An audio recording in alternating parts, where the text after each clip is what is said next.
সীমান্ত পার হলেই শুরু নজরদারি, ঘণ্টায় ঘণ্টায় তল্লাশির ভোগান্তি, ধর্মীয় গ্রন্থ নেয়ায় বিধিনিষেধ, ছবি তুলতে গেলে নিষেধাজ্ঞা। ট্রাভেল ব্লগার থেকে শুরু করে সাধারণ পর্যটকদের অভিযোগ, ভ্রমণ পিপাসুদের জন্য উত্তর কোরিয়া যতটা আগ্রহের তার চেয়েও বেশি আতঙ্কের এক নাম। তার উপর কোভিড মহামারীর পর বিদেশি পর্যটকদের ভ্রমণে এক প্রকার নিষেধাজ্ঞা আরোপ করে পিয়ংইয়ং।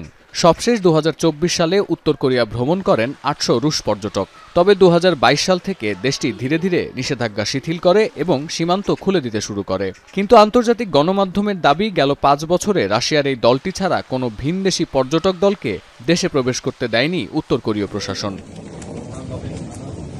গেল সপ্তাহে আনুষ্ঠানিকভাবে একদল পর্যটককে দেশে প্রবেশের অনুমতি দেয় পিয়ংইয়ং।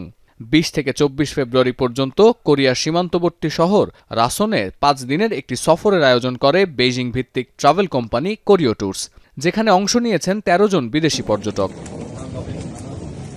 কোরিও ট্যুরস আরও জানায়, বিদেশি এই পর্যটক দলে যুক্তরাজ্য, Canada, Greece, New Zealand, France, Germany, Austria, Australia ও ইতালির নাগরিক ছিলেন। এরা প্রত্যেকেই চীন হয়ে সড়কপথে উত্তর কোরিয়া এসেছেন। সীমান্তবর্তী রাসন শহরটি মূলত বাণিজ্যিক হাব হিসেবে পরিচিত।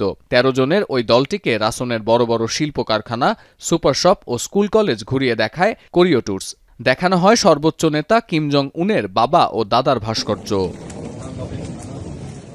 আগামী জুনে পূর্ব উপকূলে একটি বিশাল পর্যটন কেন্দ্র চালুর কথা ভাবছে কিম প্রশাসন। Think tank institute for national security স্ট্র্যাটেজিসের তথ্য বলছে, চীনা পর্যটকরা আবার উত্তর কোরিয়া ভ্রমণ শুরু করলে তা দেশটির পর্যটন খাতের জন্য আশীর্বাদ হয়ে আসবে। কারণ মহামারীর আগে দেশটিতে পাড়ি দেয়া মোট আন্তর্জাতিক পর্যটকের ৯০%-এরও বেশি ছিল চীনা। মহামারীর আগে বছরে অন্তত ৩ লাখ চীনা পর্যটক উত্তর কোরিয়া ভ্রমণ করতেন। ভ্রমণ শিথিল করার সঙ্গে উত্তর কোরিয়ার সংকটাপন্ন অর্থনীতির যোগাযোগ রয়েছে বলে মনে করছেন বিশ্লেষকরা। বরাবরই পর্যটন খাত থেকে বৈদেশিক মুদ্রা আয় করে আসছে পিয়ংইয়ং। বিশেষ করে পরমাণু প্রোগ্রামের কারণে বিদেশি নিষেধাজ্ঞার কবলে থাকা দেশের তালিকায় অন্যতম উত্তর কোরিয়া। ফলে পর্যটন খাতে বিনিয়োগ বাড়ালে দেশের অর্থনীতি আগের চেয়ে আরও সচল হবে, এমনটাই প্রত্যাশা সংশ্লিষ্টদের। সতীর্থ কর্মকার, এখন বিশ্ব।